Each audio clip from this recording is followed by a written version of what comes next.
Hi everyone, welcome to poster. ನಮ್ಮ ಇವತ್ತಿನ movie ದಶಾವತಾರಂ. ಇದರ IMDb ರೇಟಿಂಗ್ 7.5 ಇದೆ. ಸೊ ಇದೊಂದು ಮೈಥಾಲಜಿಕಲ್ ಥ್ರಿಲ್ಲರ್ ಮೂವಿ ಆಗಿದೆ. ಸೊ ಇದರಲ್ಲಿ ಕಮಲ್ ಹಾಸನ್ ಅವರು 10 ಪಾತ್ರಗಳಲ್ಲಿ ಅಭಿನಯಿಸಿದ್ದಾರೆ. ಸೊ ಮೂವಿ ತುಂಬಾ ಇಂಟ್ರೆಸ್ಟಿಂಗ್ ಆಗಿರುತ್ತೆ. ವಿಡಿಯೋನ ಕೊನೆವರೆಗೆ ನೋಡಿ. ಮೂವಿ ಸ್ಟಾರ್ಟಿಂಗ್ ನಲ್ಲಿ ಗೋವಿಂದ್ ನ ತೋರಿಸ್ತಾರೆ. ಗೋವಿಂದ್ ಅಲ್ಲಿ ಒಂದು ಮೂರ್ತಿ ಬಗ್ಗೆ ಮಾತಾಡ್ತಾ ಅದರ ಇತಿಹಾಸವನ್ನ ಹೇಳ್ತಿರ್ತಾನೆ. ಅದು ವಿಷ್ಣು ಭಗವಾನ್ ಮೂರ್ತಿ ಆಗಿರುತ್ತೆ. ಈಗ ಸ್ಟೋರಿ 800 ವರ್ಷಗಳ ಹಿಂದೆ ಹೋಗುತ್ತೆ. ಇಲ್ಲಿ ರಾಮಾನುಜನ್ನ ತೋರಿಸ್ತಾರೆ. ಇಲ್ಲಿ ಒಬ್ಬ ರಾಜ ಶಿವನ ಭಕ್ತನಾಗಿರ್ತಾನೆ. ಅದಕ್ಕೆ ಅವನು ವಿಷ್ಣು ಗುಡಿಯಲ್ಲಿದ್ದ ವಿಷ್ಣುವಿನ ಮೂರ್ತಿಯನ್ನ ತೆಗೆದು ಅಲ್ಲಿ ಶಿವನ ಮೂರ್ತಿಯನ್ನ ಸ್ಥಾಪನೆ ಮಾಡಬೇಕು ಅನ್ಕೋತಾನೆ. ಆದ್ರೆ ರಾಮಾನುಜನ್ ಅವನನ್ನ ತಡೆದಿರ್ತಾನೆ. ಆಗ ಸೈನಿಕರು ರಾಮಾನುಜನ್ನ ಗುಡಿಯಿಂದ ಹೊರಗೆ ತರಲು ಪ್ರಯತ್ನಿಸ್ತಿರ್ತಾರೆ. ಆದ್ರೆ ರಾಮಾನುಜನ್ ಅವರನ್ನೆಲ್ಲ ಹೊಡೆದು ಅವರ ಜೊತೆ ಫೈಟ್ ಮಾಡ್ತಿರ್ತಾನೆ. ಆದರೆ ಅವರ ಸಂಖ್ಯೆ ಹೆಚ್ಚಿಗೆ ಇದ್ದಿದ್ದರಿಂದ ಅವರು ರಾಮಾನುಜನ್ನ ಬಂದಿ ಮಾಡ್ಕೋತಾರೆ. ಇಲ್ಲಿ ಹೊರಗೆ ರಾಜ ರಾಮಾನುಜನ್ಗೆ ನೀನು ಶಿವನನ್ನ ಪೂಜಿಸಬೇಕು ಅಂತ ಹೇಳ್ತಾನೆ. ಆದ್ರೆ ರಾಮಾನುಜನ್ ನನ್ನ ಕೊಂದ್ರು ಪರವಾಗಿಲ್ಲ, ನಾನು ವಿಷ್ಣುನೇ ಪೂಜೆ ಮಾಡ್ತೀನಿ ಅಂತ ಹೇಳ್ತಾನೆ. ಆಗ ಅಲ್ಲಿದ್ದ ಜನ ರಾಮಾನುಜನ್ಗೆ ಕಲ್ಲು ಹೊಡಿತಾರೆ. ಆಗ ರಾಜ ರಾಮಾನುಜನ್ನ ವಿಷ್ಣುವಿನ ಮೂರ್ತಿ ಜೊತೆ ಕಟ್ಟಿ ಹಾಕಿ ಸಮುದ್ರದಲ್ಲಿ ಬಿಸಾಕುವಂತೆ ಹೇಳ್ತಾನೆ. ಆಗ ರಾಮಾನುಜನ್ ಹೆಂಡತಿ ರಾಜನ ಮುಂದೆ ತನ್ನ ಗಂಡನ ಬಿಡುವಂತೆ ಗೋಗರಿತಾಳೆ. ಆದ್ರೆ ರಾಜ ಕೇಳೋದಿಲ್ಲ. ಆಗ ಆಕೆ ಅಲ್ಲೇ ಇದ್ದ ಒಂದು ಕಲ್ಲಿಗೆ ತನ್ನ ತಲೆಯನ್ನ ಚಚ್ಚಿ ಸತ್ತೋಗ್ತಾಳೆ. ಸೀನಿಲಿಂದ ಕಟ್ಟಾಗಿ ಗೋವಿಂದ್ ನ ತೋರಿಸ್ತಾರೆ. ಗೋವಿಂದ್ ಅಮೆರಿಕದ ಒಂದು ರಿಸರ್ಚ್ ಸೆಂಟರ್ ನಲ್ಲಿ ಸೈಂಟಿಸ್ಟ್ ಆಗಿ ಕೆಲಸ ಮಾಡ್ತಿರ್ತಾನೆ. ಅವನು ಅಲ್ಲಿ ಒಂದು ಬಯೋ ವೈರಸ್ ನ ಕಂಡುಹಿಡಿದಿರ್ತಾನೆ. ಇದು ತುಂಬಾ ಭಯಾನಕ ವೈರಸ್ ಆಗಿರುತ್ತೆ. ಇದರಿಂದ ತುಂಬಾ ಜನನ ಸಾಯಿಸಬಹುದಾಗಿರುತ್ತೆ. ಅಲ್ಲಿ ಲ್ಯಾಬ್ ನಲ್ಲಿ ಒಂದು ಮಂಕಿ ಇರುತ್ತೆ. ಇದು ಗೋವಿಂದ್ಗೆ ಚಾಕ್ಲೇಟ್ ಕೊಡುವಂತೆ ಕೇಳುತ್ತೆ. ಆಗ ಗೋವಿಂದ್ ನೀನು ಚಾಕ್ಲೇಟ್ ತುಂಬಾ ತಿಂದಿದ್ದೀಯಾ, ಈಗ ನಿನಗೆ ಕೇವಲ ಆಪಲ್ ಸಿಗುತ್ತೆ ಅಂತ ಹೇಳ್ತಾನೆ. ಗೋವಿಂದ್ ಅಲ್ಲಿಂದ ಒಂದು ಕಾನ್ಫರೆನ್ಸ್ ಗೆ ಹೋದಾಗ ಲ್ಯಾಬ್ ನಲ್ಲಿ ಸೈಂಟಿಸ್ಟ್ ಮಂಕಿಗೆ ಆಪಲ್ ಕೊಡ್ತಾನೆ. ಆದ್ರೆ ಡೋರ್ ಸರಿಯಾಗಿ ಲಾಕ್ ಮಾಡಲ್ಲ. ಆಗ ಮಂಕಿ ಹೊರಗೆ ಬಂದು ವೈರಸ್ ಇರೋ ಕ್ಯಾಪ್ಸಲ್ ನ ತಿಂದುಬಿಡುತ್ತೆ. ಇದರಿಂದ ವೈರಸ್ ಎಲ್ಲ ಕಡೆ ಹರಡುವಷ್ಟರಲ್ಲಿ ಗೋವಿಂದ್ ಮಂಕಿ ಇದ್ದ ಚೇಂಬರ್ ನ ಲಾಕ್ ಮಾಡಿ ಅದರಲ್ಲಿ ಸಾಲ್ಟ್ ನೀರು ತುಂಬುತ್ತಾನೆ. ಇದರಿಂದ ವೈರಸ್ ನಿಷ್ಕ್ರಿಯವಾಗುತ್ತೆ. ಈಗ ಗೋವಿಂದ್ ಮೇಲೆ ಒಂದು ಎನ್ಕ್ವೈರಿನ ಕರೆಯಲಾಗುತ್ತೆ. ಇಲ್ಲಿ ಗೋವಿಂದ್ಗೆ ನೀನು ಯಾರ ಪರ್ಮಿಷನ್ ತಗೊಂಡು ಲ್ಯಾಬ್ ನಲ್ಲಿ ನೀರು ತುಂಬಿದೆ ಅಂತ ಕೇಳ್ತಾರೆ. ಆಗ ಗೋವಿಂದ್ ನನಗೆ ಲ್ಯಾಬ್ ಗಿಂತ ಜನರ ಪ್ರಾಣ ಇಂಪಾರ್ಟೆಂಟ್ ಅಂತ ಅನಿಸಿತ್ತು ಅಂತ ಹೇಳ್ತಾನೆ. ಆಗ ಗೋವಿಂದ್ ಫ್ರೆಂಡ್ ಒಬ್ಬನು ಇನ್ವೆಸ್ಟರ್ಸ್ ವೈರಸ್ ನ ರಷ್ಯಾಗೆ ಮಾರ್ತಿದ್ದಾರೆ ಅಂತ ಹೇಳ್ತಾನೆ. ಆದ್ರೆ ಗೋವಿಂದ್ ಹಾಗೆ ಮಾಡಬಾರ್ದು ಅಂತ ಹೇಳ್ತಾನೆ. ಆದ್ರೆ ಅವರು ಕೇಳೋದಿಲ್ಲ. ಆಗ ಗೋವಿಂದ್ ತನ್ನ ಫ್ರೆಂಡ್ಗೆ ಫೋನ್ ಮಾಡಿ ಇವರು ವೈರಸ್ ನ ರಷ್ಯಾಗೆ ಮಾರ್ತಿದ್ದಾರೆ, ಸೊ ನಾನು ವೈರಸ್ ನ ಕದಿತೀನಿ ಅಂತ ಹೇಳ್ತಾನೆ. ಈಗ ಗೋವಿಂದ್ ಲ್ಯಾಬ್ಗೆ ಹೋಗಿ ವೈರಸ್ ನ ಕದಿತಾನೆ. ಈಗ ಇನ್ವೆಸ್ಟರ್ಸ್ ರಷ್ಯನ್ಗೆ ವೈರಸ್ ಮಾರ್ಬೇಕಂತ ಬರ್ತಾರೆ. ರಷ್ಯನ್ ಹಣ ಕೂಡ ತಂದಿರ್ತಾನೆ. ಆದ್ರೆ ಸೇಫ್ ತೆಗೆದು ನೋಡಿದಾಗ ಅದರಲ್ಲಿ ವೈರಸ್ ಇರೋದಿಲ್ಲ. ಆಗ ಗೋವಿಂದ್ ಈ ಕೆಲಸ ಮಾಡಿರ್ಬೇಕಂತ ರಷ್ಯನ್ ಶೂಟರ್ ಒಬ್ಬತನನ್ನ ಗೋವಿಂದ್ ಹಿಡಿಯೋಕೆ ಕಳಿಸ್ತಾರೆ. ಆಗ ರಷ್ಯನ್ ಗೋವಿಂದ್ ಫೋನ್ ನ ಟ್ರ್ಯಾಕ್ ಮಾಡಿ ಅವನ ಹಿಂದೆ ಹೋಗ್ತಾನೆ. ಇಲ್ಲಿ ಗೋವಿಂದ್ ಮತ್ತು ರಷ್ಯನ್ ನಡುವೆ ಚೇಸಿಂಗ್ ನಡೆಯುತ್ತೆ. ಅಲ್ಲಿಂದ ಗೋವಿಂದ್ ತನ್ನ ಇಂಡಿಯನ್ ಫ್ರೆಂಡ್ ಹತ್ರ ಬರ್ತಾನೆ. ಅವನ ಹೆಂಡತಿ ಚೈನೀಸ್ ಆಗಿರ್ತಾಳೆ. ಇಲ್ಲಿ ಗೋವಿಂದ್ ತನ್ನ ಫ್ರೆಂಡ್ಗೆ ಇದೊಂದು ಡೆಡ್ಲಿ ವೈರಸ್, ಇದರಿಂದ ಕೋಟ್ಯಾನುಗಟ್ಟಲೆ ಜನ ಸತ್ತೋಗ್ತಾರೆ, ಇದನ್ನ ನಾನು ಯಾಕೆ ಮಾಡಿದ್ದೆ ಅಂತ ನನಗೆ ಅರ್ಥ ಆಗ್ತಿಲ್ಲ ಅಂತ ಹೇಳ್ತಾನೆ. ವೈರಸ್ ಹೊರಗೆ ಬರಬಾರ್ದಂದ್ರೆ ಅದಕ್ಕೆ ಕೋಲ್ಡ್ ಪ್ಲೇಸ್ ಬೇಕಾಗಿರುತ್ತೆ. ಅದಕ್ಕೆ ಚೈನೀಸ್ ಹುಡುಗಿ ಅದನ್ನ ಫ್ರಿಜ್ ನಲ್ಲಿ ಇಡ್ತಾಳೆ. ಆಗ ಗೋವಿಂದ್ ತನ್ನ ಫ್ರೆಂಡ್ಗೆ FBI ಗೆ ಫೋನ್ ಮಾಡಿ ಅವರನ್ನ ಇಲ್ಲಿ ಕರಿ ಅಂತ ಹೇಳ್ತಾನೆ. ಆದ್ರೆ ಆತ ಗೋವಿಂದ್ಗೆ ಮೋಸ ಮಾಡ್ತಾನೆ. ರಷ್ಯನ್ಗೆ ಫೋನ್ ಮಾಡಿ ಗೋವಿಂದ್ ವೈರಸ್ ಜೊತೆ ನಮ್ಮ ಮನೇಲಿದ್ದಾನೆ ಅಂತ ಹೇಳ್ತಾನೆ. ಅದನ್ನ ಗೋವಿಂದ್ ಕೇಳ್ಬಿಡ್ತಾನೆ. ಗೋವಿಂದ್ ತನ್ನ ಫ್ರೆಂಡ್ಗೆ ಮಿತ್ರದ್ರೋಹಿ ಅಂತ ಹೇಳ್ತಾನೆ. ಆದ್ರೆ ಅಷ್ಟೊತ್ತಿಗೆ ರಷ್ಯನ್ ಹೆಲಿಕಾಪ್ಟರ್ ನಲ್ಲಿ ಅಲ್ಲಿಗೆ ಬರ್ತಾನೆ. ಇಲ್ಲಿ ರಷ್ಯನ್ ಮತ್ತು ಗೋವಿಂದ್ ಫೈಟ್ ಮಾಡ್ತಾರೆ. ರಷ್ಯನ್ ಗೋವಿಂದ್ ನ ಶೂಟ್ ಮಾಡಕ್ಕೆ ಹೋದಾಗ ಗೋವಿಂದ್ ಫ್ರೆಂಡ್ ಅಡ್ಡ ಬರ್ತಾನೆ. ಆಗ ಅವನು ಅವನನ್ನ ಶೂಟ್ ಮಾಡ್ಬಿಡ್ತಾನೆ. ಇಲ್ಲಿ ಚೈನೀಸ್ ಹುಡುಗಿ ರಷ್ಯನ್ ಜೊತೆ ಫೈಟ್ ಮಾಡ್ತಾಳೆ. ಆಗ ಗೋವಿಂದ್ ಅಲ್ಲಿಂದ ತಪ್ಪಿಸ್ಕೊತಾನೆ. ಗೋವಿಂದ್ ಅಲ್ಲಿಂದ ತಪ್ಪಿಸ್ಕೊಂಡು ತನ್ನ ಇನ್ನೊಂದು ಫ್ರೆಂಡ್ಗೆ ಫೋನ್ ಮಾಡಿ ಕರಿತಾನೆ. ಆಗ ಅವನ ಫ್ರೆಂಡ್ ಅಲ್ಲಿಗೆ ಬಂದು ನಾನು ಇಂಡಿಯಾಗೆ ಒಂದು ಪಾರ್ಸಲ್ ಕಳಿಸಬೇಕು, ಅದನ್ನ ಕಳಿಸಿದ ನಂತರ ನಾವೊಂದು ಸೇಫ್ ಪ್ಲೇಸ್ಗೆ ಹೋಗೋಣ ಅಂತ ಹೇಳ್ತಾನೆ. ಆದ್ರೆ ಬೈ ಮಿಸ್ಟೇಕ್ ಅವನು ಗೋವಿಂದ್ ವೈರಸ್ ನ ಇಂಡಿಯಾಗೆ ಕಳಿಸ್ಬಿಡ್ತಾನೆ. ಏಕೆಂದ್ರೆ ಎರಡು ಒಂದೇ ರೀತಿಯ ಕವರ್ ನಲ್ಲಿರುತ್ತೆ. ಈ ವಿಷಯ ಗೋವಿಂದ್ಗೆ ಗೊತ್ತಾದಾಗ ಅವನು ಪಾರ್ಸಲ್ ಆಫೀಸ್ಗೆ ಹೋಗಿ ಕೊರಿಯರ್ ನಲ್ಲಿ ಒಂದು ಬಾಂಬ್ ಇದೆ, ಸೊ ಅದನ್ನ ಸ್ಟಾಪ್ ಮಾಡಿ ಅಂತ ಹೇಳ್ತಾನೆ. ಆಗ ಅವರು ಬಾಂಬ್ ಬಂದಾಗ ಗೋವಿಂದ್ನ ಅಲ್ಲೇ ಕೂರಿಸಿ ಹೊರಗೆ ಹೋಗ್ತಾರೆ. ಆಗ ಅಲ್ಲಿ ರಷ್ಯನ್ ಬರ್ತಾನೆ. ಈತ ಇವರಿಗೆ ನಾನು FBI ಕಡೆಯವನು, ಬಾಂಬ್ ಅಂತ ಹೇಳಿದ ವ್ಯಕ್ತಿ ಎಲ್ಲಿ ಅಂತ ಕೇಳ್ತಾನೆ.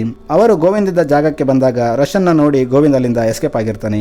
ಗೋವಿಂದ್ ಹೇಗೋ ವೈರಸ್ ನ ಹುಡುಕ್ಬೇಕಂತ ಕಂಟೈನರ್ ಒಳಗೆ ಹೋಗ್ತಾನೆ. ಆ ಕಂಟೈನರ್ ಇಂಡಿಯಾದ ಚೆನ್ನೈಗೆ ಬರ್ತಿರುತ್ತೆ. ಮಾರನೇ ದಿನ ಸತ್ತ ಚೈನೀಸ್ ಹುಡುಗಿಯ ಅಣ್ಣನನ್ನ ತೋರಿಸ್ತಾರೆ. ಈತನಿಗೆ ತನ್ನ ತಂಗಿ ಸತ್ತೋಗಿದ್ದಾಳೆ ಅಂತ ಗೊತ್ತಾದಾಗ ಅವನು ತನ್ನ ತಂಗಿ ಕೊಲೆಗಾರನ್ನ ಸಾಯಿಸಬೇಕಂತ ಅವನು ಇಂಡಿಯಾಗೆ ಹೋಗಿದ್ದಾನೆ ಅಂತ ಗೊತ್ತಾಗಿ ತಾನು ಇಂಡಿಯಾಗೆ ಹೋಗ್ತಾನೆ. ಈ ಕಡೆ ರಷ್ಯನ್ ಇಂಡಿಯಾಗೆ ಹೋಗ್ಬೇಕಂತ ರೆಡಿ ಆದಾಗ ಅಲ್ಲಿ ಅವನಿಗೆ ಒಂದು ಟ್ರಾನ್ಸ್ಲೇಟರ್ ಬೇಕಾಗಿರುತ್ತೆ. ಅದಕ್ಕೆ ಅವನು ಒಂದು ಡ್ಯಾನ್ಸರ್ ಹತ್ರ ಬರ್ತಾನೆ. ಈಕೆ ಆಕ್ಚುಲಿ ಪಾಕಿಸ್ತಾನದ ಅಂಡರ್ ಕವರ್ ಏಜೆಂಟ್ ಆಗಿರ್ತಾಳೆ. ಸೊ ಇವರಿಬ್ಬರು ಕೂಡ ಇಂಡಿಯಾಗೆ ಹೋಗ್ತಾರೆ. ಒಂದು Indian and Chinese couple death ಆಗಿದೆ ಅಂತ ಗೊತ್ತಾದಾಗ ಅಮೆರಿಕನ್ ಪ್ರೆಸಿಡೆಂಟ್ ಆ ವೈರಸ್ ನಿಂದ ಅನಾಹುತ ಆಗಬಾರ್ದಂತ ಆತ ಕೂಡ ಇಂಡಿಯಾಗೆ ಬರ್ತಾನೆ. ಸೊ ಒಟ್ನಲ್ಲಿ ಎಲ್ಲರೂ ಈಗ ಇಂಡಿಯಾಗೆ ಬರ್ತಾರೆ. ಇಂಡಿಯಾಗೆ ಬಂದಾಗ ಕಂಟೈನರ್ ನಲ್ಲಿ ಗೋವಿಂದ್ ಇರ್ತಾನೆ. ಆಗ ಅಲ್ಲಿ ಒಬ್ಬ ತಮಿಳ್ ಆಫೀಸರ್ ಬರ್ತಾನೆ. ಈತ ಗೋವಿಂದ್ಗೆ ನೀನು ಒಬ್ಬ ಟೆರರಿಸ್ಟ್, ನೀನು ಬಾಂಬ್ ಎಲ್ಲಿ ಬಚ್ಚಿಟ್ಟಿದ್ದೀಯಾ ಅಂತ ಹೇಳು, ಇಲ್ಲಾಂದ್ರೆ ನಿನ್ನ ಜೈಲಿಗೆ ಹಾಕ್ತೀನಿ ಅಂತ ಹೇಳ್ತಾನೆ. ಆಗ ಗೋವಿಂದ್ ಅದರಲ್ಲಿರೋದು ಒಂದು ಬಯೋ ವೆಪನ್ ಅಂತ ಹೇಳ್ತಾನೆ. ಆದ್ರೆ ಆಫೀಸರ್ಗೆ ಗೊತ್ತಾಗಲ್ಲ. ಆಗ ಗೋವಿಂದ್ ನಿಮಗಿಂತ ಹೈಯರ್ ಆಫೀಸರ್ ಹತ್ರ ಮಾತಾಡಬೇಕು ಅಂತ ಹೇಳ್ತಾನೆ. ಆಗ ಅಲ್ಲಿ ರಷ್ಯನ್ ಬರ್ತಾನೆ. ಇಲ್ಲಿ ಫೈಟ್ ನಡೆಯುತ್ತೆ. ಆಗ ಗೋವಿಂದ್ ಅಲ್ಲಿಂದ ತಪ್ಪಿಸ್ಕೊತಾನೆ. ಈ ಕಡೆ ಏರ್ಪೋರ್ಟ್ ನಲ್ಲಿ ಒಬ್ಬ ಪಂಜಾಬಿ ಸಿಂಗರ್ ಬಂದಿರ್ತಾನೆ. ಈತ ನ್ಯೂಸ್ ರಿಪೋರ್ಟರ್ ಮುಂದೆ ಮಾತಾಡ್ತಿದ್ದಾಗ ಅವನ ಬಾಯಿಂದ ಬ್ಲಡ್ ಬರೋಕೆ ಸ್ಟಾರ್ಟ್ ಆಗುತ್ತೆ, ಏಕೆಂದ್ರೆ ಆತನಿಗೆ ಕ್ಯಾನ್ಸರ್ ಇರುತ್ತೆ. ಆಗ ಅಲ್ಲಿ ಗದ್ದಲ ಆಗುತ್ತೆ. ಆಗ ರಶನ್ ಕೂಡ ಅಲ್ಲಿಂದ ತಪ್ಪಿಸ್ಕೊತಾನೆ. ರಶನ್ ಗೋವಿಂದ್ ಹಿಂದೆ ಓಡ್ತಿರ್ತಾನೆ. ಆಗ ಗೋವಿಂದ್ ಒಂದು ಬ್ರಿಡ್ಜ್ ಇಂದ ಜಂಪ್ ಮಾಡಿ ಅಲ್ಲಿಂದ ತಪ್ಪಿಸ್ಕೊತಾನೆ. ಈ ಕಡೆ ತಮಿಳ್ ಆಫೀಸರ್ ಸಿಸಿಟಿವಿಯಲ್ಲಿ ಗೋವಿಂದ್ ಮತ್ತು ರಶನ್ ಫೋಟೋ ತೆಗೆದು ಎಲ್ಲಾ ಕಡೆ ಹುಡುಕುವಂತೆ ತನ್ನ ಆಫೀಸರ್ಗೆ ಹೇಳ್ತಾನೆ. ಗೋವಿಂದ ಪಾರ್ಸಲ್ ಯಾರಿಗೆ ಕಳಿಸಲಾಗಿದೆ ಅಂತ ತಿಳ್ಕೊಂಡು ಅಲ್ಲಿಗೆ ಬರ್ತಾನೆ. ಇಲ್ಲಿ ಒಬ್ಬ ಅಜ್ಜಿನ ತೋರಿಸ್ತಾರೆ. ಈಕೆ ಮಗ ಅಮೆರಿಕದಲ್ಲಿ ಕೆಲಸ ಮಾಡುವಾಗ ತೀರಿಕೊಂಡಿರ್ತಾನೆ. ಆದ್ರೆ ಅಜ್ಜಿ ಅದನ್ನ ನಂಬದೆ ತನ್ನ ಮಗ ಬರ್ತಾನಂತ ಕಾಯ್ತಿರ್ತಾಳೆ. ಈಕೆಗೆ ಪಾರ್ಸಲ್ ಬಂದಾಗ ಗೋವಿಂದ್ ಆ ಪಾರ್ಸಲ್ ನಲ್ಲಿ ಬಾಂಬ್ ಇದೆ, ಅದನ್ನ ತನಗೆ ಕೊಡುವಂತೆ ಹೇಳ್ತಾನೆ. ಆದ್ರೆ ಅಜ್ಜಿ ಅದು ನಂದು, ನಾನು ಕೊಡೋದಿಲ್ಲ ಅಂತ ಹೇಳ್ತಾಳೆ. ಆಗ ಗೋವಿಂದ್ ಅಲ್ಲೇ ಇದ್ದ ಲಕ್ಷ್ಮಿಗೆ ಅದರಲ್ಲಿ ಬಾಂಬ್ ಇದೆ, ಅದು ಹೀಟ್ ಆದ್ರೆ ವೈರಸ್ ಹೊರಗೆ ಬರುತ್ತೆ, ಅದನ್ನ ತನಗೆ ಕೊಡಿಸುವಂತೆ ಹೇಳ್ತಾನೆ. ಆದ್ರೆ ಅಜ್ಜಿ ತಗೊಂಡೋಗಿ ವಿಷ್ಣು ಮೂರ್ತಿಯಲ್ಲಿ ಆ ವೈರಸ್ ನ ಹಾಕ್ಬಿಡ್ತಾಳೆ. ಇದು ಗೋವಿಂದ್ಗೆ ಗೊತ್ತಾದಾಗ ಅವನು ಅದನ್ನ ಹೇಗಾದ್ರೂ ಮಾಡಿ ಅಲ್ಲಿಂದ ತಗೋಬೇಕು ಅನ್ಕೋತಾನೆ. ಆದ್ರೆ ಒಂದು ಒಳ್ಳೆ ವಿಷಯ ಏನಂದ್ರೆ ಆ ಮೂರ್ತಿ ಗೋಲ್ಡ್ ನಿಂದ ಆಗಿರುತ್ತೆ. ಗೋಲ್ಡ್ ಒಳ್ಳೆ ಹೀಟ್ ಕಂಡಕ್ಟರ್ ಆಗಿರುತ್ತೆ, ಇದರಿಂದ ವೈರಸ್ ಹೀಟ್ ಆಗ್ತಿರಲ್ಲ. ಆಗ ಗೋವಿಂದ್ ಮೂರ್ತಿನ ಕಟ್ ಮಾಡಿ ವೈರಸ್ ನ ಹೊರಗೆ ತೆಗಿಬೇಕು ಅನ್ಕೋತಾನೆ. ಆದ್ರೆ ಲಕ್ಷ್ಮಿ ಮೂರ್ತಿ ಗುಡಿಯಲ್ಲಿ ಸ್ಥಾಪನೆ ಆಗ್ಬೇಕು, ಹಾಗೆ ಕಟ್ ಮಾಡೋಂಗಿಲ್ಲ ಅಂತ ಹೇಳ್ತಾಳೆ. ಅವರು ವಾದ ಮಾಡ್ತಿರುವಾಗ ಅಲ್ಲಿ ರಶನ್ ಬರ್ತಾನೆ. ಇಲ್ಲಿ ಮೂರ್ತಿಗಾಗಿ ಎಲ್ಲರೂ ಹೊಡೆದಾಡ್ತಿರ್ತಾರೆ. ಆಗ ಅಲ್ಲಿ ತಮಿಳ್ ಆಫೀಸರ್ ಬರ್ತಾನೆ. ಇದೇ ಸರಿಯಾದ ಸಮಯ ಅಂತ ಗೋವಿಂದ್ ಮತ್ತು ಲಕ್ಷ್ಮಿ ಮೂರ್ತಿನ ತಗೊಂಡು ಅಲ್ಲಿಂದ ಓಡೋಗ್ತಾರೆ. ಆಮೇಲೆ ಅವರು ಒಂದು ಟ್ರೈನ್ ಇರ್ತಾರೆ. ಇಲ್ಲಿ ಗೋವಿಂದ್ ಮೂರ್ತಿನ ಲಕ್ಷ್ಮಿಯಿಂದ ಕಸಿಯೋಕೆ ಹೋಗಿ ಮೂರ್ತಿ ಟ್ರೈನ್ ಇಂದ ಹೊರಗೆ ಬೀಳುತ್ತೆ. ಆಗ ಅವರು ಕೂಡ ಮೂರ್ತಿಗಾಗಿ ಟ್ರೈನ್ ಇಂದ ಜಂಪ್ ಮಾಡ್ತಾರೆ. ಮೂರ್ತಿ ಬಿದ್ದ ಜಾಗದಲ್ಲಿ ಮರಳು ಇರುತ್ತೆ. ಮರಳು ಸ್ವಲ್ಪ ತೇವವಾಗಿರುತ್ತೆ. ಅದಕ್ಕೆ ಗೋವಿಂದ್ ವೈರಸ್ಗೆ ಹೀಟ್ ಆಗಬಾರ್ದಂತ ಮೂರ್ತಿನ ಮರಳಲ್ಲಿ ಮುಚ್ಚಾಕ್ತಾನೆ. ಆಮೇಲೆ ಐಸ್ ತರಬೇಕಂತ ಒಂದು ಅಂಗಡಿಗೆ ಹೋಗ್ತಾನೆ. ಆದ್ರೆ ಅಷ್ಟರಲ್ಲಿ ಅಲ್ಲಿ ಕೆಲವು ಮರಳು ಕದಿಯೋರು ಬರ್ತಾರೆ. ಈ ಕಡೆ ತಮಿಳ್ ಆಫೀಸರ್ ಅಜ್ಜಿ ಹತ್ರ ಬರ್ತಾನೆ. ಈತ ಆ ಪಾರ್ಸಲ್ ಅಲ್ಲಿ ಏನಿತ್ತು ಅಂತ ಕೇಳ್ತಾನೆ. ಆಗ ಅಜ್ಜಿ ಅದು ಮೂರ್ತಿಯಲ್ಲಿದೆ ಅಂತ ಹೇಳ್ತಾಳೆ. ಆಗ ಅವರು ಅಜ್ಜಿನ ತಮ್ಮ ಜೊತೆ ಎನ್ಕ್ವೈರಿಗಾಗಿ ಕರ್ಕೊಂಡು ಹೋಗ್ತಾರೆ. ಈ ಕಡೆ ಗೋವಿಂದ್ ಮೂರ್ತಿ ಹತ್ರ ಬಂದಾಗ ಮರಳು ಕಳ್ಳರು ಮರಳಿನ ಜೊತೆ ಮೂರ್ತಿಯನ್ನ ಲಾರಿಯಲ್ಲಿ ಲೋಡ್ ಮಾಡಿರ್ತಾರೆ. ಆಗ ಗೋವಿಂದ್ ಅಲ್ಲೇ ಇದ್ದ ವ್ಯಕ್ತಿಗೆ, ನಮಗೆ ಮರಳಿಂದ ಏನು ಕೆಲಸ ಇಲ್ಲ, ಇಲ್ಲಿ ನಿಮಗೆ ಸಿಕ್ಕ ಮೂರ್ತಿಯನ್ನ ನನಗೆ ಕೊಡು ಅಂತ ಹೇಳ್ತಾನೆ. ಆಗ ಆತ, ನೀನು ನಿನ್ನ ಜೊತೆ ಇರೋ ಈ ಹುಡುಗಿನ ಇಲ್ಲೇ ಬಿಟ್ಟು ಹೋಗ್ತಾ ಇರು, ಇಲ್ಲಾಂದ್ರೆ ನಿನ್ನ ಇಲ್ಲೇ ಸಾಯಿಸಿ ಹೂತಾಕ್ತೀನಿ ಅಂತ ಹೇಳ್ತಾನೆ. ಆಗ ಅಲ್ಲಿ ಸೋಷಿಯಲ್ ವರ್ಕರ್ ಪುಣ್ಯಕೋಟಿ ಬರ್ತಾನೆ. ಈತ ಮರಳು ಕಳ್ಳನಿಗೆ, ತಾಯಿ ಅಂತ ಮಣ್ಣನ ಮಾರ್ತೀಯ ಅಂತ ಪುಣ್ಯಕೋಟಿ ಪೂರ್ತಿ ಮೀಡಿಯಾನ ಕರ್ಕೊಂಡು ಬಂದಿರ್ತಾನೆ. ಇಲ್ಲಿ ಗೋವಿಂದ್ ಲಕ್ಷ್ಮಿನ ಕರ್ಕೊಂಡು ಮೂರ್ತಿ ಜೊತೆ ಲಾರಿನ ತಗೊಂಡು ಅಲ್ಲಿಂದ ಹೋಗ್ತಿರ್ತಾನೆ.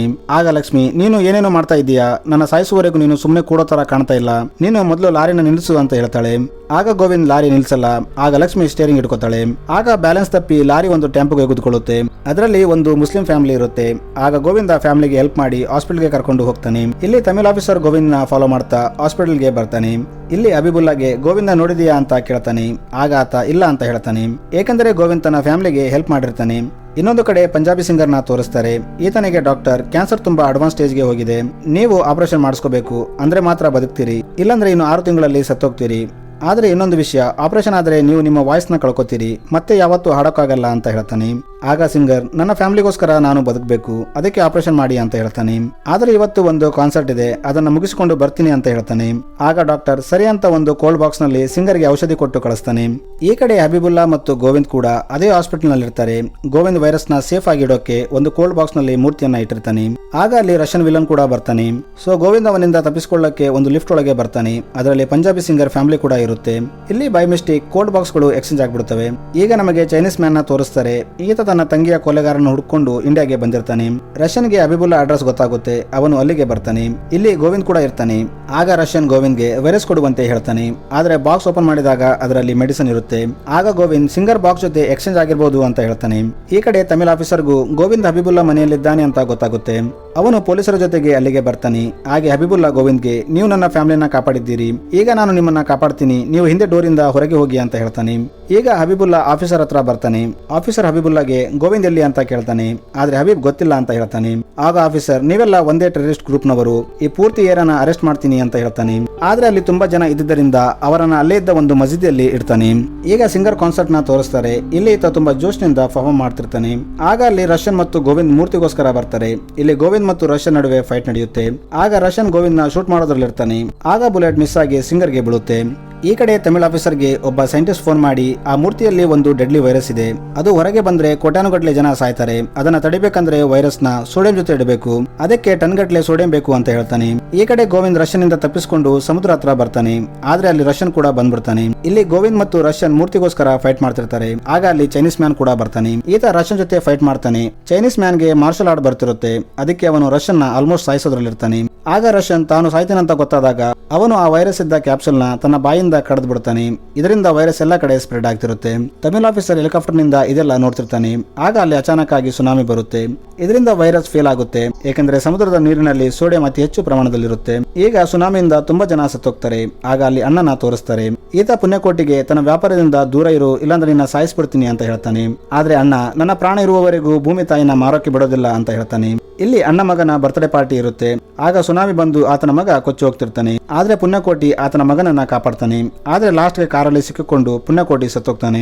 ಈಗ ಸುನಾಮಿ ಶಾಂತವಾಗುತ್ತೆ. ಇಲ್ಲಿ ಅಜ್ಜಿ ತನ್ನ ಮಗನ ಹುಡುಕೊಂಡು ತಿರುಗಾಡ್ತಿರ್ತಾಳೆ. ಆಗ ಆಕೆ ಪುಣ್ಯಕೋಟಿನ ನೋಡಿ ಇವನೇ ನನ್ನ ಮಗ ಅಂತ ಹೇಳ್ತಾಳೆ. ಆದ್ರೆ ಆತ ಆಕೆಯ ಮಗ ಆಗಿರೋದಿಲ್ಲ.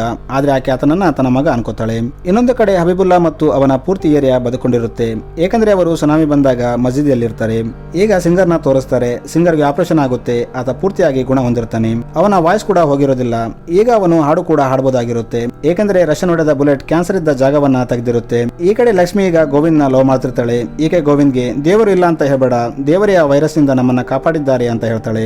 ಆಗ ಗೋವಿಂದ್ ನಾನು ದೇವರಿಲ್ಲ ಅಂತ ಹೇಳ್ತಾ ಇಲ್ಲ, ಆದ್ರೆ ಇದ್ರೆ ಚೆನ್ನಾಗಿತ್ತು ಅಂತ ಹೇಳ್ತಾನೆ. ಅವರು ನಿಂತು ಮಾತಾಡ್ತಿದ್ದ ಜಾಗದಲ್ಲಿ ಒಂದು ಮೂರ್ತಿ ಇರುತ್ತೆ. ಅದು 12ನೇ ಶತಮಾನದಲ್ಲಿ ರಾಜ ನಂಬಿ ಜೊತೆ ನೀರಲ್ಲಿ ಮುಳುಗಿಸಿದ ಮೂರ್ತಿ ಆಗಿರುತ್ತೆ. ಸುನಾಮಿ ಬಂದಾಗ ಆ ಮೂರ್ತಿ ಸಮುದ್ರದಿಂದ ಹೊರಗೆ ಬಂದಿರುತ್ತೆ.